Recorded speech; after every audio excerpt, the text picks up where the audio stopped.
Hi everyone. Today I'm going to record the synopsis of my novel Farishta from chapter 21st to 30. So let's start. After complete security checkup, that gentleman who had a face like apple, he said, "You may go now." And then Farishta came to the waiting room and he started watching the sky because he was allowed to sit in the patio, in the veranda or in the courtyard, you can say. And over there, he met with two other guys. They were from some Arab country. They talked for a while. And while they were talking, a security guard came and he took all of them. He escorted them to another place. There was a big hall and it has big windows. And there were so many tables and benches in it. And people were sitting in that hall here and there. And all of them, they were watching football match. And there were people from from different countries, from African, from Asian. But Farishta didn't see any person from any European country. There were people from Eastern European countries, but there weren't any from. Right? Yeah, that's Farishta thought that there is no one from Australia, New Zealand, or France, or America, or Japan. So after a while he was doing this observation, they called them for the dinner.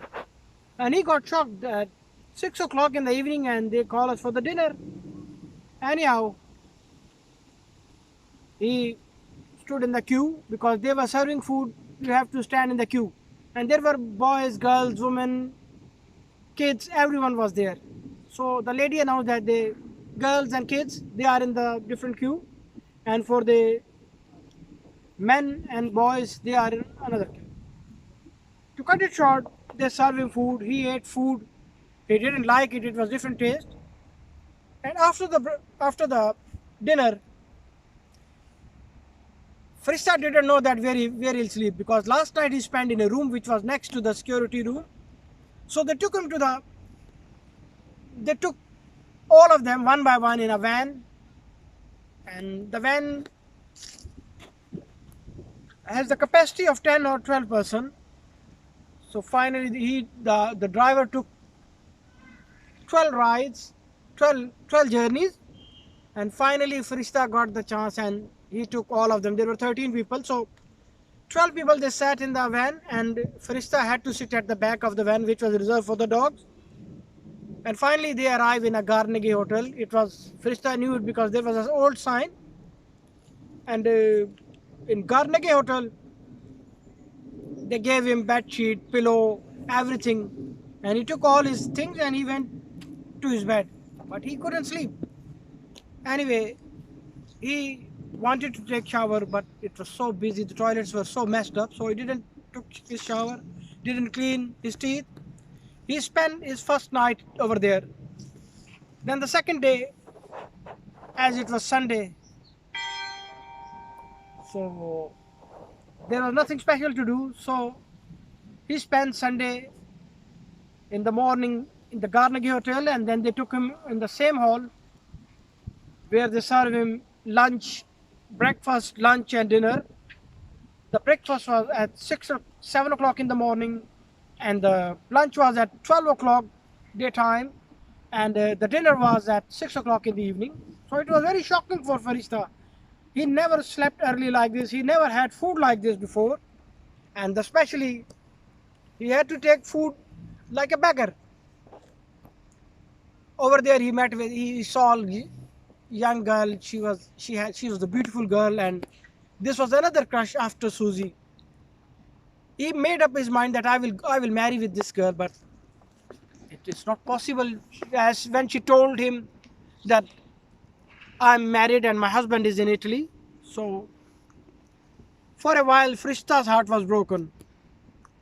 Then he met another guy, Yadoni Chakku Chan, who was from Sierra Leone. And like this, the days were passing, and Monday came, and on Monday they brought them again same place where he slept first night. They took his interview, they took his fingerprints, they took his fingerprints, they took his photos, and he was standing in a room, in a waiting room, and he was observing all the posters which were in the waiting room. And then he met with two other guys. They were from Pakistan, and they were asking him in what kind of case you gonna submit. But he tell them, I will apply as a political asylum as a gay or something like that. So they were laughing because he wanted to get rid of them. And on the like this, the days were passing, and on the after 2 3 days, because it has been 3 days he was living over there. And one day they call him that today we will take your interview. And he was lying to other two friends that I will apply as a political stay as a homosexual, but he didn't. He was only pulling their leg. Inside, they took his interview. He told them a fake story, fake travel story, and the interview officer, he wasn't convinced, but he had to do his job. And finally, they gave him a brown paper with his photo. It was a small paper with his photo.